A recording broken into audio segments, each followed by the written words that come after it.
Hey, what's up, YouTube? How you guys doing? I'm a little late on this video. I wanted to do this video this morning.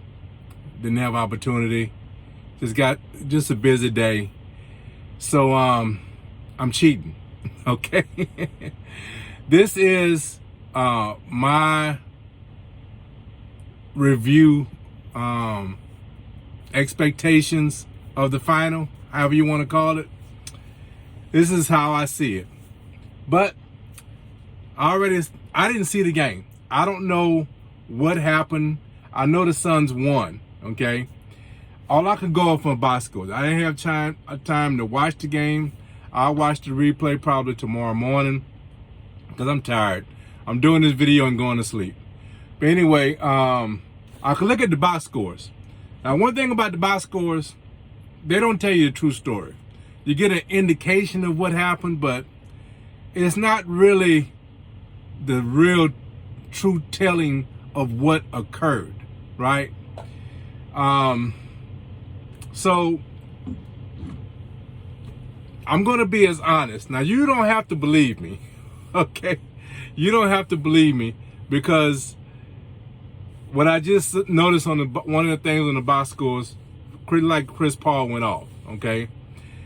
And that was going to be one of my keys, all right?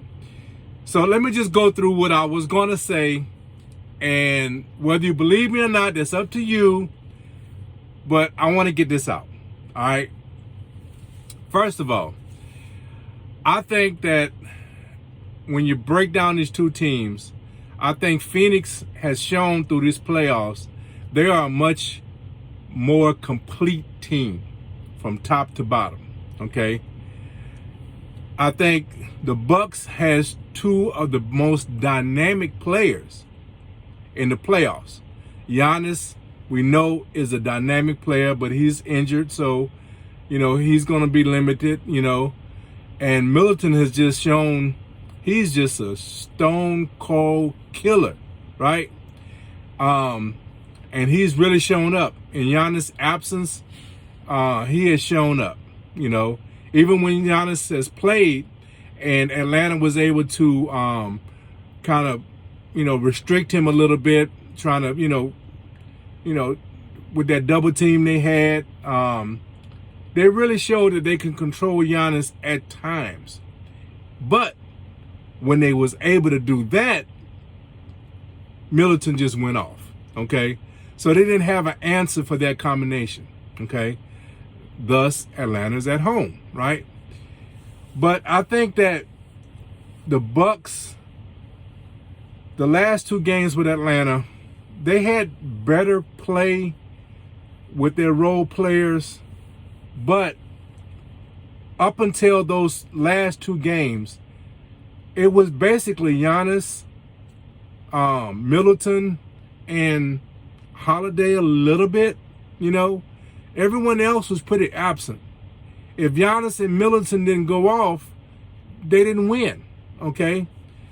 So I think the Suns in this series, I think their depth, they're not relying on one or two players to carry them. I think it's going to take them over the finish line. And I think one of the biggest keys, biggest matchups, okay, is Chris Paul.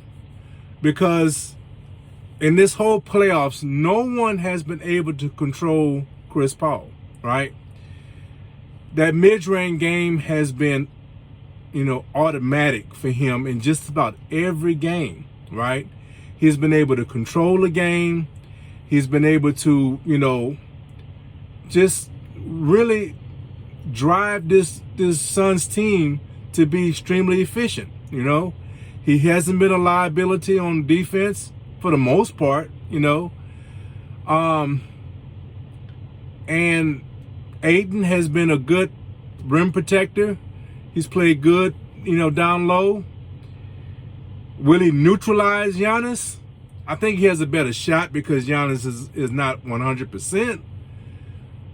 But there's just so many factors, I think, in Phoenix And then I didn't even mention Booker yet, you know. I really, really think that the Suns have a great opportunity, you know. And they have, look, I might sound like I'm jumping on the bandwagon here because they won game 1, but this was truly my opinion before this game. You don't have to believe me, but I'm being honest with you, you know. So let's look at the box scores. Let's see how on paper this game played out. So let's go to the Bucks and see what was missing, right? What did they do? So Middleton went off 28 points. Holiday had a so-so game, 9 assists,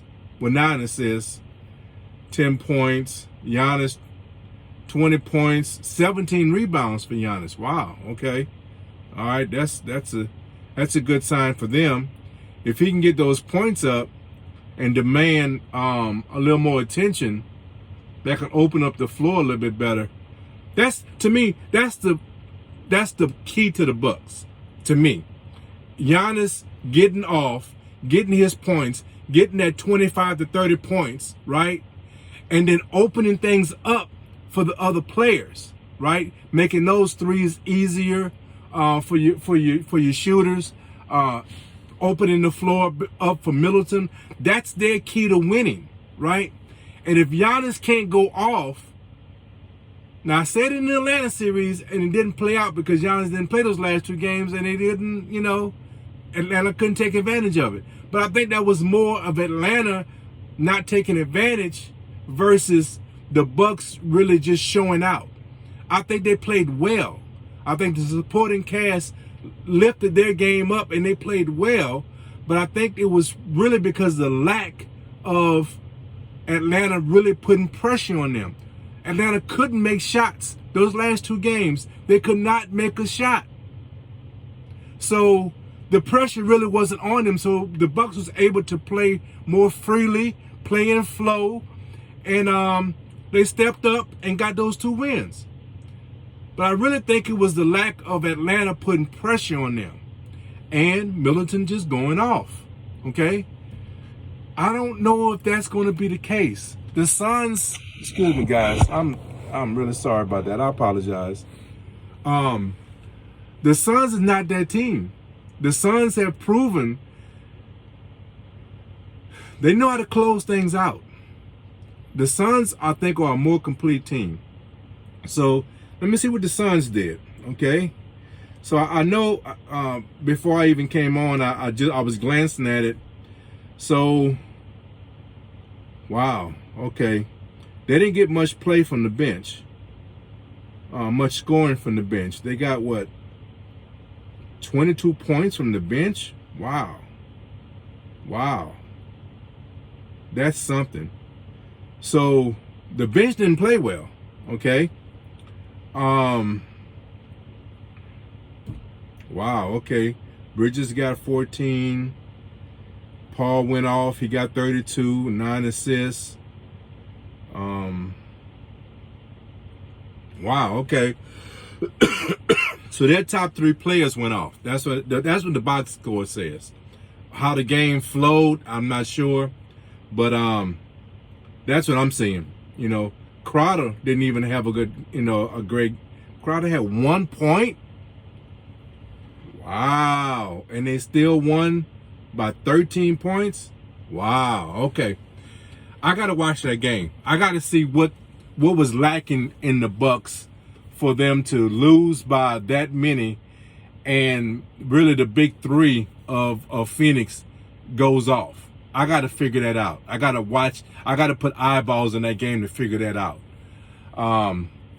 Hey man, look, if the Bucks can't take advantage of this team not playing well, on the, not getting a lot from the bench, not getting a lot from, Crowder, if they can still win and not have that supporting cast go off, it's going to be hard for the Bucks to really get this series.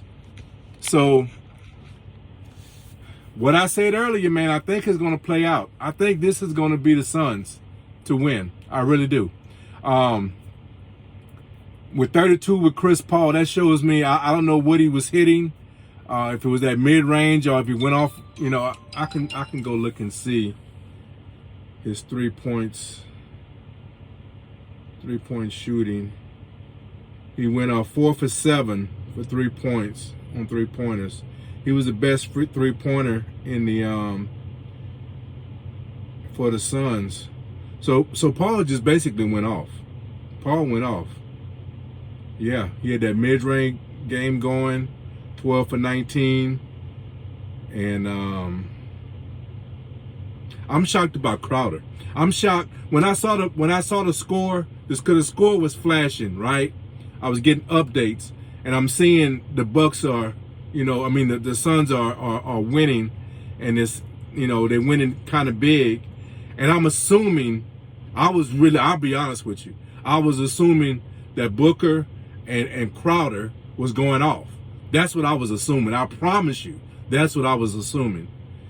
And now seeing that Crowder had no 3-pointers, he went 0 for 5. Wow. And 0 for 8. All he got on his only point was a free throw? Oh, man. That says a lot. That says a lot. So, look, we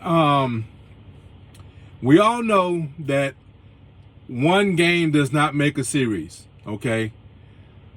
But just based on what I saw just now, if the Bucks can't take advantage of an off shooting night, and allow the big three and I say big three, I mean really it's big two, right? I mean, you know, come on, let's be real. It's Booker and that's the two biggest stars, two biggest scorers, right? This is gonna be a tough series. It's gonna be it's gonna be hard for me to see the Bucks pulling this out. It really will. So you know what that means? The Bucks in 6, right?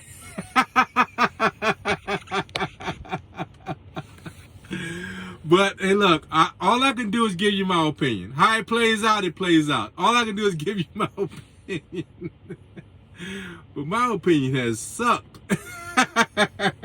But look, guys, look, I really appreciate you support the channel. Subscribe to the channel. Give me a thumbs up. Give me that feedback, man. I really feed off of that, all right? I haven't had too much sports feedback. I've had a lot of gun feedback. And just to mention that, to talk about that very briefly, I really, really want to tell you guys, I love the feedback, be it positive or negative. And I haven't really got any real true negative feedback. I've gotten some feedback that kind of made me pay attention to some of the things that I was reviewing, some of the products I was reviewing. Some guys was giving me some updates that they were getting. And I promise you, I love that, okay? Because it makes me research. It makes me look at things a little closer. And especially, like, some people were giving me some things that was going on with my carry weapon and the magazines that I use. I need to hear those things, right? Regardless to my experiences, regardless to how well they work for me, I need to know what other people are experiencing so I can watch out for those things, okay? So listen, don't ever think that, I'm taking any comments in a negative way. I want to hear all feedback, okay? All right? This is not look, let's pump up RaiderKev and everything RaiderKev is right. Everything RaiderKev is, let's just all be on board with everything RaiderKev say. No, check me. Let me know when what I'm saying is not your experiences. Put it like that. What my experiences may not be your experiences. And I want to hear those things, okay? Let's keep this real, okay? That's what this channel is supposed to be about. Keeping things real, all right? Forget about feelings. Let's keep it real. I don't want you to be rude, but let's keep it real, okay? So, look, I just want to encourage that. So, listen, guys, let's grow this thing, man. Let's keep the conversation going. Let's be engaging with each other. And it starts with that feedback. It starts with those comments. Start with giving me those thumbs up. Helps grow the channel. Helps that algorithm, pump out my videos and let more eyeballs see them, right? So let's do all those things, man. Let's support each other. So look, guys, I'm going to end this video like I always do. Guys, let's love each other. Part of that love is taking care of each other. And when you care about each other and you love each other, you can't help but be blessed. So let's be blessed, guys. RaiderKev is out. Peace.